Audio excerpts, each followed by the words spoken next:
Guys, kung manalangin ngayong umaga sa bawat isa sa atin, tayo po'y manalangin. Salamat po, Panginoon, sa kapangyarihan mo. Salamat po sa kalakasan mo. Salamat po sa iyong biyaya. Salamat po sa iyong mga salita. Panginoon, ay nanalangin po ako sa aming bansa. Patuloy mong pagpalain. Patuloy mong tulungan. Patuloy mong gabayan. Patuloy mong ingatan. Salamat po sa inyong katapatan at kapangyarihan. Ahon niyo po kami sa anumang mga pagsubok at mga problema sa aming buhay at patuloy mo kaming tulungan, gabayan na makaraos ang aming mga kababayan sa panahon ng kahirapan, sa naranasan nilang sakuna sa kanilang mga buhay.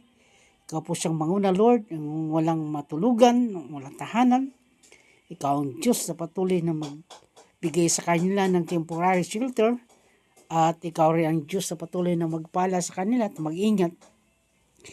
Tulungan niyo sila, Panginoon, na sa kabila ng mga pagsubok at mga problema na kanilang naranasan, comfort niyo po sila, palakasin niyo po, Panginoon, sila sa iyong kapangyarihan at sa iyong kalakasan. Patuloy niyong comfort na iyong mga salita, na iyong mga salita ay nagbibigay pag-asa at kalakasan sa aming pong buhay spiritual.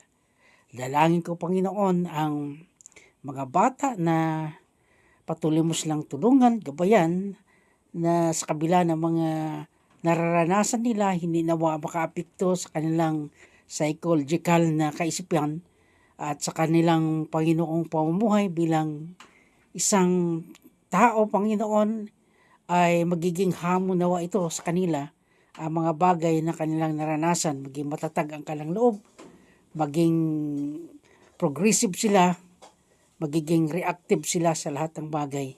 Salamat po, Panginoon, sa pagpapala mo, sa pangunguna mo ngayong umaga. Naniniwala po ako na pakinggan mo ang aking panalangin at pagpalain mo sila, Panginoon, sa kanilang mga ginagawa, Lord.